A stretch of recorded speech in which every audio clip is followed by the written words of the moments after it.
मोहन भागवत जी जातियां सारी खत्म करके अगर पूरे देश के हिंदुओं को ब्राह्मण बना देना चाहते हैं तो हम मोहन भागवत जी के साथ हैं। और मैं ये दावा करती हूँ जिस दिन भी वो पूरे देश में ब्राह्मण बनाओ और जाति खत्म करो का आंदोलन चलाएंगे, मैं अग्रिम पंक्ति में आकर के सड़क पर उनके साथ चलूंगी। क्या तैयार है वो? अगर तैयार है तो आप उनसे स्वीकृति ले आइए, मैं चलती हूँ।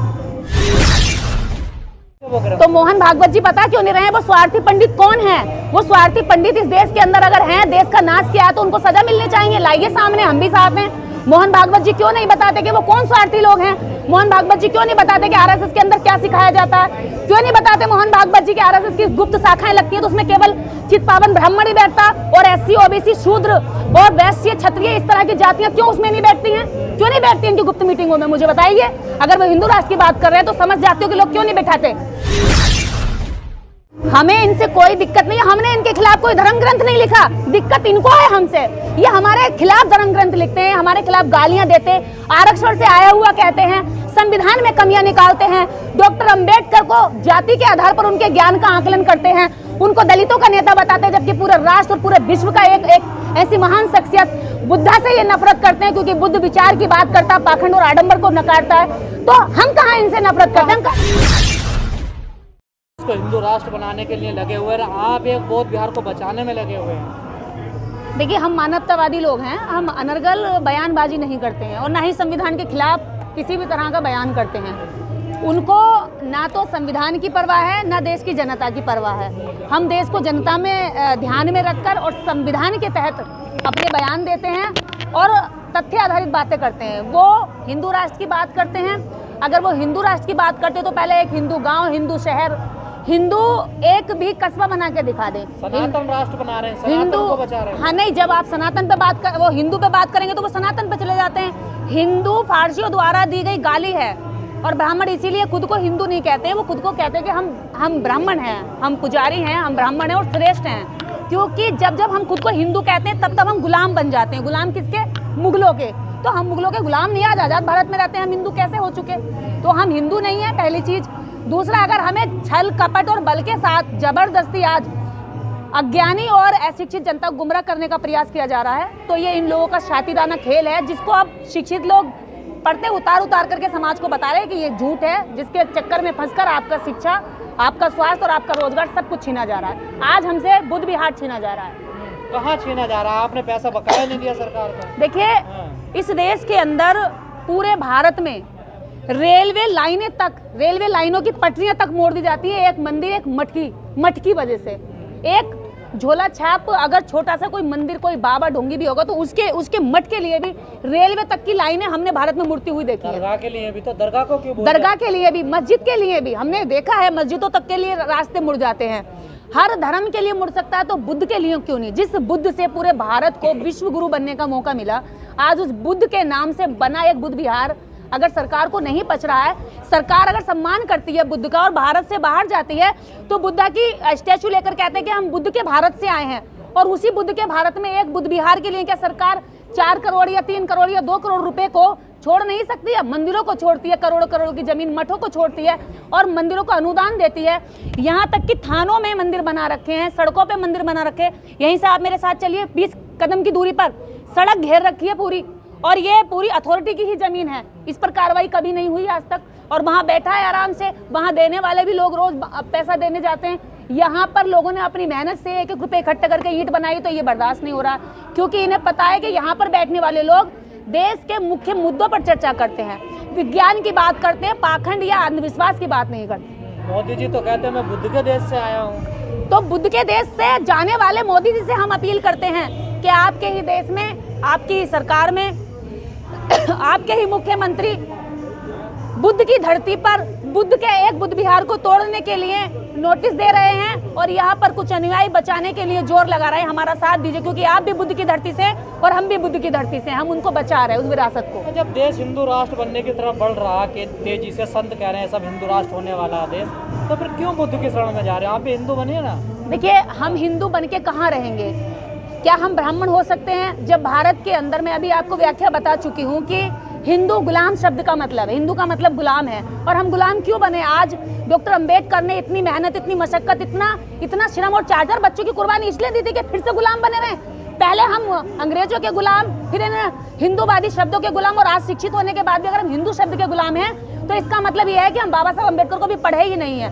हम भारतीय संविधान के तहत रहते हैं, जहां धर्मनिरपेक्ष भारत है। यहाँ पर अगर वो हिंदू राष्ट्र की भी बात कर रहे हैं ना, तो इसकी आज़ादी भी भारतीय संविधान देता है। यदि कोई जय श्री राम बोल रहा है, यदि कोई जय अल्लाह अकबर बोल रहा है, या कोई जय भीम बोल रहा है, नमो बुद्धाय बोल रहा है, या भारत के अंदर किसी भी तरह का धार्मिक संबोधन कर रहा है, तो ये भारतीय संविधान की बदौलत है, ना कि किसी धर्म की बदौलत। धर्म इससे पहले भी थे, धर्मों ने मार काट की है, जबरदस्ती लोगों को अपनी ओर खींचने की कोशिश की है, पर जब जब धर्म में जबरदस्ती और मारकाट हुई है, तब तब उस धर्म का पतन हुआ है। बुद्ध के धर्म में नहीं है कि हम गुलाम हो जाएंगे हिंदू राष्ट्र में। गुलाम, आप बताइए, जिस धर्म के धर्म ग्रंथों में लिखा गया हो, धोल गवार पशु शूद्र नारी सकल ताड़ना के अधिकारी, और चरण पूजिए विप्र पूजिए चाहे गुड़ हो गुड़हीना, और चरण ना पूजिए चंडाल के चाहे गुड़ प्रवीणा। वो चाहे कितने भी गुणों से भरा हुआ, उसकी ज्ञान को ज्ञान मत मानिए। ब्राह्मण चाहे कुल से नीचे गिरा हो, कर्मों से चाहे निकृष्ट हो, फिर भी वो पूजनीय होगा। ऐसी जगह जिस हिंदू राष्ट्र में हम लोगों को पैर की जूती से पैदा किया गया, जिस हिंदू राष्ट्र और हिंदू धर्म ग्रंथ में महिला को नरक का द्वार बताया गया, तो आप बताइए, मैं इतनी मूर्ख महिला तो नहीं हूँ कि नरक के द्वार वाले ग्रंथ को और धर्म को और राष्ट्र को मैं स्वीकृति दे लूंगी। मोहन भागवत ने कहा ना, कुछ स्वार्थी लोगों ने लिखे थे वो ग्रंथ। तो मोहन भागवत जी बता क्यों नहीं रहे हैं? वो स्वार्थी पंडित कौन है? वो स्वार्थी पंडित इस देश के अंदर अगर हैं, देश का नाश किया है, तो उनको सजा मिलनी चाहिए। लाइए सामने, हम भी साथ हैं। मोहन भागवत जी क्यों नहीं बताते कि वो कौन स्वार्थी लोग हैं? मोहन भागवत जी क्यों नहीं बताते कि आरएसएस के अंदर क्या सिखाया जाता है? क्यों नहीं बताते मोहन भागवत जी कि आरएसएस की गुप्त शाखाएं लगती है तो उसमें केवल चितपावन ब्राह्मण ही बैठता, और एससी, ओबीसी, शूद्र और वैश्य, क्षत्रिय, इस तरह की जातियां क्यों उसमें नहीं बैठती हैं? क्यों नहीं बैठती इनकी गुप्त मीटिंगों में? मुझे बताइए। अगर वो हिंदू राष्ट्र की बात कर रहे हैं तो समझ जाते हो कि लोग क्यों नहीं बैठाते। अभी मंदिरों में राष्ट्रवादी संगठन है ना, राष्ट्रवादी संगठन के अंदर राष्ट्र की बात कहाँ है? राष्ट्रवादी संगठन आज तक राष्ट्र का ध्वज नहीं फहराता है। अगर राष्ट्रवादी है तो राष्ट्रवादी संगठन ने आज तक राष्ट्र के अंदर इतने घोटाले हुए हैं, उनकी बात नहीं करता है। राष्ट्रवादी संगठन दलितों को घोड़ी पर चढ़ने पर मारा जाता है तो उसकी बात नहीं करता। क्या दलित राष्ट्र के नागरिक नहीं है? क्या इस देश की जो महिलाएं, दलित महिलाएं, क्या राष्ट्र की नागरिक नहीं है? उनके साथ जब जब अभद्रता होती है, उनके साथ दुष्व्यवहार होता है, तब ये क्यों नहीं बोलते हैं क्या वो राष्ट्र की बेटियां नहीं है? लेकिन उनके साथ नहीं बोलते। जब देश के अंदर सताया जाता है, तड़पाया जाता है, परेशान किया जाता है, उनकी जमीनें छीनी जाती हैं, हम भी राष्ट्र के नागरिक हैं, हम भी टैक्स देते हैं, लेकिन हमारे बुद्ध विहार को आज छीना जा रहा है। कहाँ गए मोहन भागवत जी? अगर वो राष्ट्र का संगठन चला रहे हैं तो क्यों नहीं बोलते? वो मोहन भागवत बदलना चाहते हैं ना देश को, उनका साथ दीजिए आप लोग भी। हम मोहन भागवत मुक्त भारत बनाना चाहते हैं। मोहन भागवत जी जातियां सारी खत्म करके अगर पूरे देश के हिंदुओं को ब्राह्मण बना देना चाहते हैं तो हम मोहन भागवत जी के साथ हैं। और मैं ये दावा करती हूँ, जिस दिन भी वो पूरे देश में ब्राह्मण बनाओ और जाति खत्म करो का आंदोलन चलाएंगे, मैं अग्रिम पंक्ति में आकर के सड़क पे उनके साथ चलूंगी। क्या तैयार है वो? अगर तैयार है तो आप मुझे स्वीकृति ले आइए, मैं चलती हूँ। आपको इतनी दिक्कत क्यों रहती है इन लोगों से? हमें इनसे कोई दिक्कत नहीं है, हमने इनके खिलाफ कोई धर्म ग्रंथ नहीं लिखा, दिक्कत इनको है हमसे।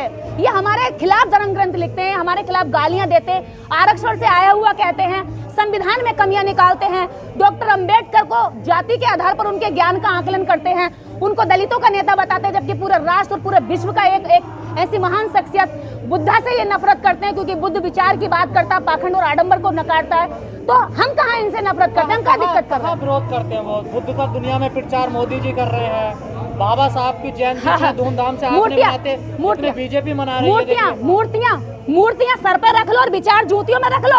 ये नाटक करने का जो तरीका है ये देश की जनता समझ रही है। मूर्तियों को सर पे रख के घूम रहे हैं और उनके विचारों को जूतों के नीचे रौंद रहे हैं। हम बाबा साहब अम्बेडकर के विचार को लेकर चल रहे हैं, हमें कितना प्रोटेक्शन मिल रहा है, हमें कितना सहयोग मिल रहा है। बाबा साहब के विचारधारा को आगे बढ़ाने वाले लोगों के तो खिलाफ लगातार झूठी एफआईआर हो रही है, लगातार धमकियां मिलती है, तू मिल जा। दुनिया भर के झूठे झूठे बयानों से उनको परेशान किया जाता, उनके सोशल अकाउंट हैक किया जाता, उनके सोशल अकाउंट को ब्लॉक किया जाता।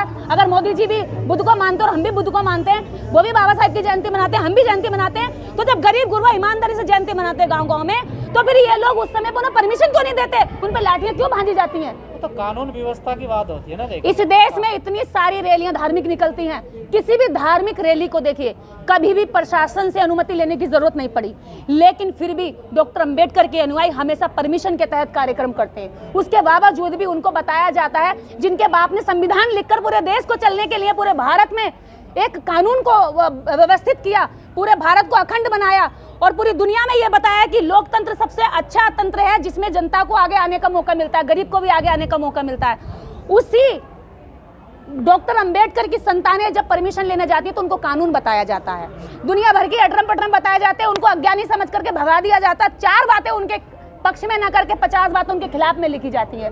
तो ऐसे लोगों का मनोबल तोड़कर आप कह रहे हैं इस देश के अंदर मोहन भागवत जी इस देश में हिंदुओं के सबसे बड़े लीडर हैं। आजकल वो बाबा जो हैं उनकी भतीजी पे चले गए, ये क्या होता है? उनकी भतीजी, ये गर्मी बहुत पड़ रही है तो अब आराम करने गए होंगे, क्योंकि सब लोग कोई स्विट्जरलैंड जा रहा, कोई कहीं जा रहा है, जिसमें जितना धन है वो अब कहीं चले गए होंगे। बाबा भी अज्ञातवास पर जाते हैं क्या? देखिए यहाँ पर देश के अंदर ये इतनी फर्टिलाइजर जमीन है ना भारत, अंधविश्वास के मामले में, या हर साल आप अच्छी फसल भले खेती में गेहूं की ना कर सको, चावल की ना कर सको, गन्ने की ना कर सको, लेकिन बाबाओं की फसल करनी हो तो ये धरती भारत की बहुत उपजाऊ है। यहाँ पर हर साल आप 2-4 बाबा अच्छे से अच्छे करोड़पति अरबपति तैयार कर सकते हो। देश की जनता में इतनी शास्त्री किसी से नहीं मिलेंगे, ना कोई कथा करेंगे, वो अज्ञातवास पे कुछ दिनों के लिए। हाँ तो गर्मी बहुत हो रही भाई, आराम भी चाहिए, घूमने फिरने भी चाहिए। वो चले गए, अब उनके पूछ के पीछे पड़े रहोगे आप लोग? चमत्कारी बाबा, सब लोग घूमने जा रहे हैं, हीरो हीरोइन जा रहे हैं, देश के नेता जा रहे हैं, कि बाबा नहीं जा सकते? क्या उन्हें आराम नहीं चाहिए? वो दिन भर दुखों की पर्ची खोलते हैं, क्या उन्हें सुख नहीं चाहिए? क्या वो सुख लेने गए कहीं? आप क्यों इतना धर्म के खिलाफ बोलते हैं? धर्म के खिलाफ हम नहीं हैं। मैंने फिर यही कहा, हमने धर्म के खिलाफ एक लाइन लिखी हो तो बताइए। जो धर्म ने हमारे खिलाफ लिखा वो हमने बोल दिया, बस ये हमारा अपराध है। देते लोग आपको धमकी इसलिए देते हैं क्योंकि हम उनकी आंखें खोलने की बात करते हैं। ज्योतिबा फुले ने कहा था, जब आप गुलामों को जगाने जाओगे ना तो गुलाम तड़पेंगे और हो सकता है तुम्हें गाली दें, और उनके हाथ में अगर पत्थर आया तो गुस्से में वो आपको ही मार सकते हैं। आपने चे गवेरा का नाम सुना होगा। चे गवेरा जब गुलामों की लड़ाई लड़ रहे थे और गोलियां चला रहे थे तो गडरियों ने जाकर के सामने वाले पक्ष विपक्ष से जाकर कहा कि देखिए चे गवेरा उस वाली पहाड़ी के पीछे से ना आप पर गोलियां चला रहा है। उन्होंने कहा तुम हमें क्यों बताना है, वो तो तुम्हारी लड़ाई लड़ रहा। कि नहीं साहब, हमें आजादी नहीं चाहिए। जब वो गोली चलाता है तो उसकी गोली के आवाज से हमारी बकरियां भाग जाती हैं। तो गुलाम ऐसे ही होते हैं, गुलामों को समझ में नहीं आती, देर से आती है। आप हमेशा अपर कास्ट के लोगों को कहती हैं कि वो अत्याचार शोषण करते हैं, लेकिन कम तो पिछड़े भी नहीं है। वो आपकी बारात नहीं चढ़ने देते, घोड़ी पर नहीं चढ़ने देते। पिछड़ों, आप मध्य प्रदेश में सुना ही होगा, पिछड़ों को भूत चढ़ा हुआ है। पिछड़ों को ये भूत चढ़ा हुआ है कि वो बहुत बड़े हिंदू हैं। अगर उनका भूत उतरना अभी बाकी है तो वो एक बार जाकर के मनुस्मृति पढ़ लें। हम तो पढ़ने के लिए कहते हैं, हम तो ये भी नहीं कहते कि हमारे पीछे पीछे ऐसे चल दो, हम कुछ चमत्कार कर देंगे। तो वो एक बार मनुस्मृति को पढ़ लें, वो एक बार उनके बारे में लिखे हुए श्लोक को पढ़ लें, वो एक बार 4 वर्ण की जो व्यवस्था है हिंदू धर्म में उसको पढ़ लें, उनके दिमाग में खुद ही खुलता चला जाएगा।